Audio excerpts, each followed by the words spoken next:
اچھا لباس پہنوں. میں قیمتی نہیں پہنتا ہوں, قیمتی لباس نہیں پہنتا. اچھا وہ کدھر گئی معطا؟ باب ما جاء فی لبس الثیاب للجمال بها. کپڑے اس لیے پہننا کہ اچھے نظر آئے, آپ خوبصورت نظر آئے.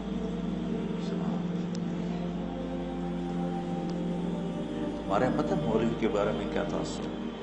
اس کے میلے کپڑے ہوں اور وہ پرانی سائیکل پر چڑھا ہوا, اس کا مڈگارڈ بھی کوئی نہ ہو اور اس کی بریکیں بھی کوئی نہ ہو اور وہ پاؤں سے بریک لگاتا ہو. یہ تو ہے مولوی. اور جس کے کپڑے اچھے ہوں, گھر اچھا ہو, سواری اچھی ہو, وہ مولوی ہے.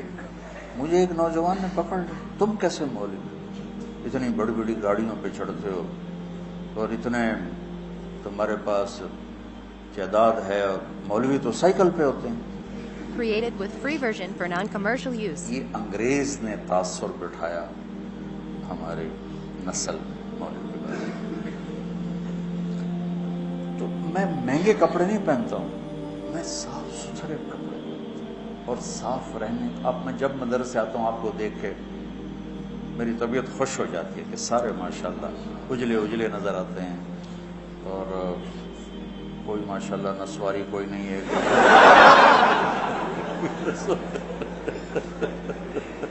سارے صاف ستھرے خوشبودار تو اچھے لگتے ہیں. اور خاص طور پر جب آپ گھر جاؤ جن کی شادیاں ہیں, بہت اپنا خیال کرو. حضرت عبداللہ بن عباس نے فرمایا انا اتزین لزوجتی کما احب ان تتزین لی. حضرت عبداللہ بن عباس نے فرمایا جیسے میں چاہتا ہوں میری بیوی میرے لیے میک اپ کرے, میں بھی اپنی بیوی کے لیے میک اپ کرتا ہوں. اور اللہ کے نبی نے اللہ کے نبی نے واضح فرمایا تزینوا لنسائکم, اپنی بیویوں کے لیے زیب و زینت اختیار کرو. یہ عین دین ہے, اگر اللہ نے دیا ہے تو. یہ ایک حدیث ہے کہ ایک صحابی کو بھیجا, وہ گئے ہوئے تھے اونٹ چرانے. ثم ادبر یذهب فی الظہر وعلیہ بردان لہ قد خلقا. وہ جب صحابی واپس, پیچھے لمبی حدیث ہے, صحابی واپس آیا تو 2 پرانی چادریں ان کے اوپر تھی. فنظر رسول اللہ صلی اللہ علیہ وسلم الیہ فقال اما لہ ثوبان غیر هذین. آپ نے کہا اس کے پاس اور کپڑے کوئی نہیں ہے, اس نے سے پرانے پہنے ہوئے ہیں. قلت بلا یا رسول اللہ لہ ثوبان فی العیبۃ کسوتہ ایجاہما. ان کہ یا رسول اللہ اس کے عیبہ, وہ بیگ کو کہتے ہیں, بیگ عیبہ, یہ چھوٹا بیگ حقیبہ, اس کے بیگ میں ہیں کپڑے 2, میں نے اس کو دیے ہیں. تو قال فادعوہ فمرہ فلیلبسہما. اپنے فرما سے بلاؤ اور اس سے کہو کہ وہ کپڑے پہنے. قال فدعوته فلبسهما ثم ظل يذهب فقال رسول الله صلى الله عليه وسلم أليس هذا خير له ما له ضرب الله عنقه. آپ نے کہا اس کی گردن ماری جائے, کیا اب یہ اس میں یہ خوبصورت نظر نہیں آ رہا؟ فسمعه الرجل فقال یا رسول اللہ فی سبیل اللہ. آپ نے تو مذاقن کہا تھا, تو انہوں نے کہا یا رسول اللہ پھر اس کو آپ دعائی دے دیں کہ میری اگر گردن ماری جائے تو اللہ کے راستے میں ماری جائے. تو فقال رسول صلی اللہ علیہ وسلم فی سبیل اللہ فقتل الرجل فی سبیل اللہ. تو صاف ستھرا رہنا, اچھا رہنا, لوگ آپ کو پسند کریں. آپ کا پہلا تاثر لباس کا ہوتا ہے, خاص طور پر جو شادی شدہ لوگ ہیں. اپنے آپ کو آراستہ رکھو, کسی جگہ جانا ہو. میرے نبی نے کپڑے الگ رکھے ہوئے تھے وفود سے ملنے کے لیے, تھے کہ نہیں تھے؟ تو یہ تصوف کی لائن سے آئی ہے راہبانیت, کہ وہ حضرت کے تو پیوند لگے ہوتے ہیں اور حضرت تو مٹی کے پیالے میں ہی کھانا کھاتے ہیں. بھائی یہ حضرت کی باتیں حضرت کے پاس رکھو, وہ دیکھو جو میرے نبی نے بتایا اور کر کے دکھایا. حضرت تو سب کے الگ الگ ہیں. میں تمہیں سیرت سے جوڑنا چاہتا ہوں. اکابر کی عظمت کے بغیر دین مکمل نہیں. یاد رکھو, اللہ معاف کرے کہ میں کسی بھی اکابر امت کی توہین کروں, لیکن اکابر امت کتنے ہی بڑے کیوں نہ ہوں, نمونہ Created صرف with نبی free کی version ذات، for non-commercial use. آئیڈیل صرف نبی کی ذات. لقد کان لکم، پھر آگے فی، سبحان اللہ، ایک لقد، پھر لکم اور فی رسول اللہ ہے. ایک ہی ہستی ہے جس کے پیچھے چلو گے تو منزل ملے گی، وہ ہے محمد مصطفیٰ.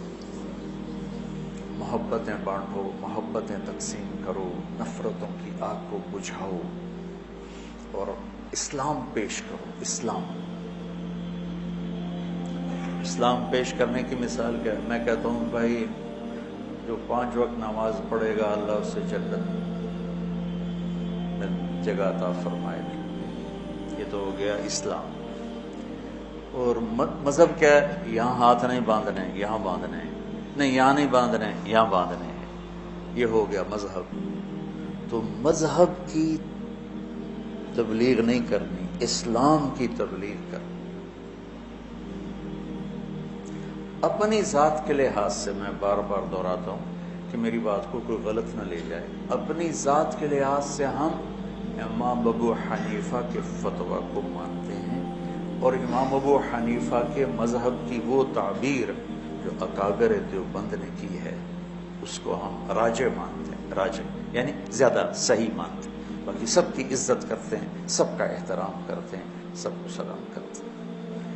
ہمارے اکابر کا حال یہ تھا کہ مولانا اشرف علی تھانوی رحمۃ اللہ علیہ کی مجلس میں کسی نے کہہ دیا Ahmad Raza Khan Barelvi,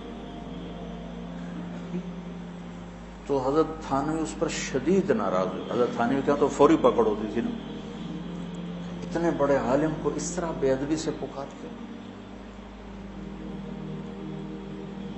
Created with free ہم version تو for اپنے non-commercial اکابر کی use. سیرت اور اخلاق نہیں جانتے کہ انہوں نے کس طرح سلوک کیے. آج جو ہو رہا ہے وہی ڈھول گلے میں ڈال کے بجائی جا رہے ہیں. تو وہ ایک جلوس جا رہا تھا، نہیں چلے گی، نہیں چلے گی، نہیں چلے گی، نہیں چلے گی.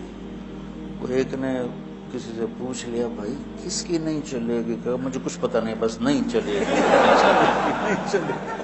جو سارے کہہ رہے ہیں نہیں چلے گی، میں کہہ رہا ہوں نہیں چلے گی. تو بھائی ایسے نہ بنا. آپ نے حضرت ابو ذر غفاری سے فرمایا ابو ذر الا انبئک بعملین خفیف مؤونتہما عظیم اجرہما والذی نفسی بیدہ لم یأت الثقلان بمثلہما. ابو ذر تمہیں 2 کام بتاؤں جو کرنے میں آسان اور اجر میں ان کا وزن بے شمار. روزات کی قسم جس کے قبضے میں میری جان ہے، قیامت کے دن بہت تھوڑے لوگ ہوں گے جو اس کو لے کر آئیں گے. کہ یا رسول اللہ کیا؟ کہ ایک زبان اور ایک اچھے اخلاق. ایک چپ رہنا، السکوت. آپ نے کہا سکوت، آپ کا سکوت سے مراد یہ نہیں تھا کہ بات ہی نہ کرو، شر میں تمہاری زبان ساکت ہو جائے، اور اچھے اخلاق. ابو ذر رضی اللہ عنہ نے اس حدیث کو ایسے پکڑا کہ اس کے ظاہر کو ایسا پکڑا کہ ایک مہینہ گزر جاتا تھا کسی سے بات نہیں کرتا. ایک مہینہ، اتنی احتیاط فرمائی. اور پھر اللہ کے نبی نے کہا کہ میرے صحابہ میں 4 آدمی ایسے ہیں جن سے اللہ پیار کرتا ہے. وَعَلِيٌّ مِّنْهُمْ وَعَلِيٌّ مِّنْهُمْ Created with free وَعَلِيٌّ version for non-commercial آپ نے use. 3 دفعہ فرمایا، اور علی ان میں سے ہے، اور علی ان میں سے ہے، اور علی ان میں سے ہے. تو کون ہے یا رسول اللہ؟ آپ نے کہا علی، سلمان، ابو ذر اور مقداد. تو ابو ذر ایسے اوپر گئے کہ اللہ تو سارے ہی صحابہ سے محبت کرتا ہے، وَكُلًّا وَعَدَ اللَّهُ الْحُسْنَى، سب کے لیے جنت کا وعدہ ہے. لیکن یہ 4 کا خاص طور پہ نام لے کر فرمایا. پر حضرت علی کا نام 3 دفعہ دہرایا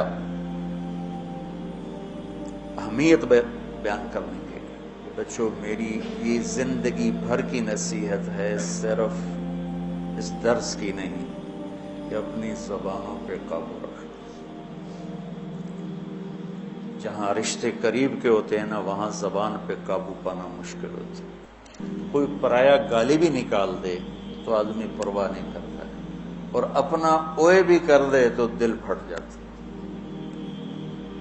تو اپنوں میں پھر خاص طور پر بعضوں کی شادیاں ہو چکی ہیں، بعضوں کی ہوں گی، بیوی اور خامد کے رشتے میں بچوں محبت کو باقی رکھنا اور حسن سلوک کو باقی رکھنا اور میٹھے بول کو باقی رکھنا، یہ تمام رشتوں میں سب سے زیادہ اہم اور افضل ہے۔